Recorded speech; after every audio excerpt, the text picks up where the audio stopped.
Good afternoon, everyone, and welcome back to Dynamics 365 Finance and Operation. And we are working our way through the human resource module of this cloud solution, the ERP solution. So, in my previous video, we talked about identification numbers and we talked a little bit about the personal context and its implications on benefits. So very useful video that I had created to share some of my experiences in terms of the integration pieces and how that fits in with benefits. But we don't really go into too much detail because I want to leave that where it is applied. So it's more applicable and which would be in the benefits module set of videos.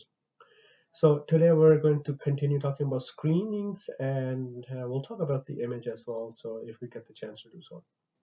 So if I were to click on screenings, and of course all of this information is applicable to an employee that I select. So I can click on Brad, for instance, today instead of Andre. So I've been picking on Andre for quite a bit on my other videos. So today we'll pick on Brad and I'll click on screening. So I want to know if there are any screenings associated with Brad. So you could see his name up there.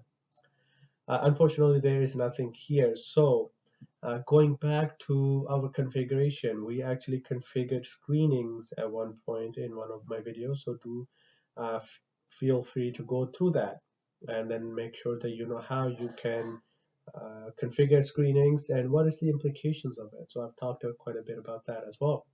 So in terms of the end user now, what we are doing is simply assigning a screening. So just going back on the process, and I always emphasize on working with the process because that's the most relevant thing that you want to do or understand as a consultant. So in terms of the overview, overall process, as we're hiring an employee, we do quite a few things with it.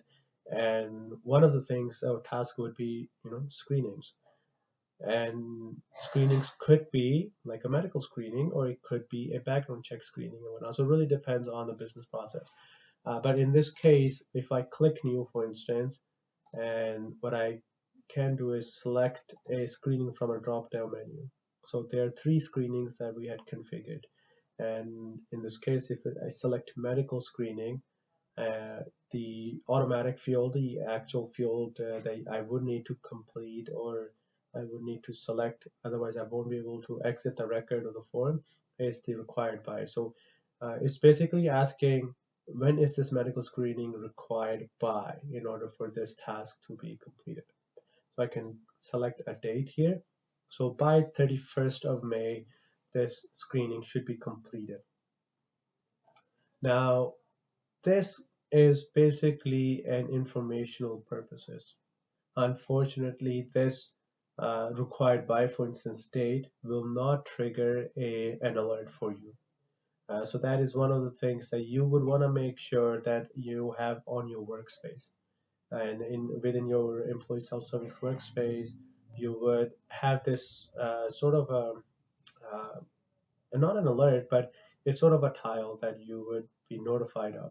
So you would have to go to your ESS all the time or every single day for you to know that if this medical screening has been completed and what you need to do with it. So a lot of things are um, in Dynamics, at least in the HR module, are for informational purposes, and you can extend that to quite a bit.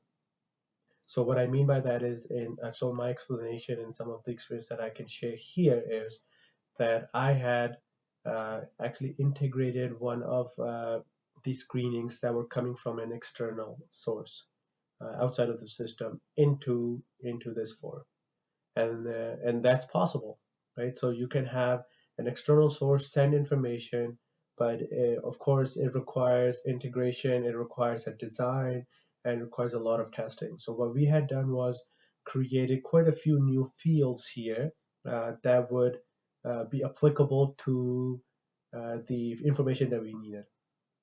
And if you were part of that team, of course, you would have seen that details had so many other vaccinations associated with it, so many other dates, and we had put an automation on top of it in order to ensure that we are sending alerts to the appropriate team members or appropriate managers whenever a screening record is created.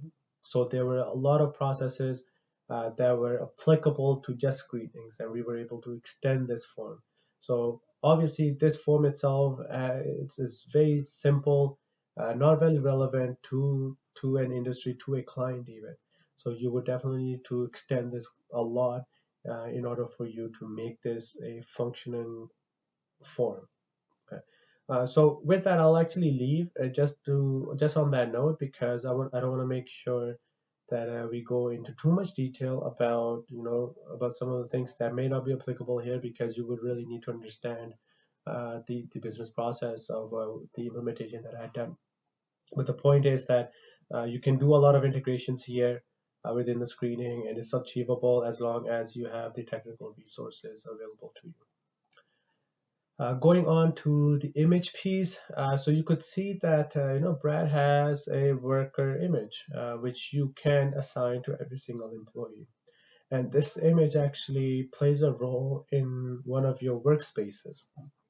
So I won't touch that workspace just yet, but do remember that you can have the employee assigned a image to them, and that's appropriate, that's applicable, and I think it just makes sense for each HR manager or managers in general who can access this form, access all the employees, to have a visual of how they look like, because sometimes you wouldn't know that if this person's on the field and you never get to see them as much, or the HR manager doesn't get to see them, it's always good to have a face to a Tigray name.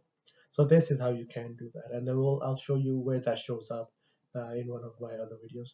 So with that, I'll leave it to us on that note, and we're gonna start talking about certificates in the next video.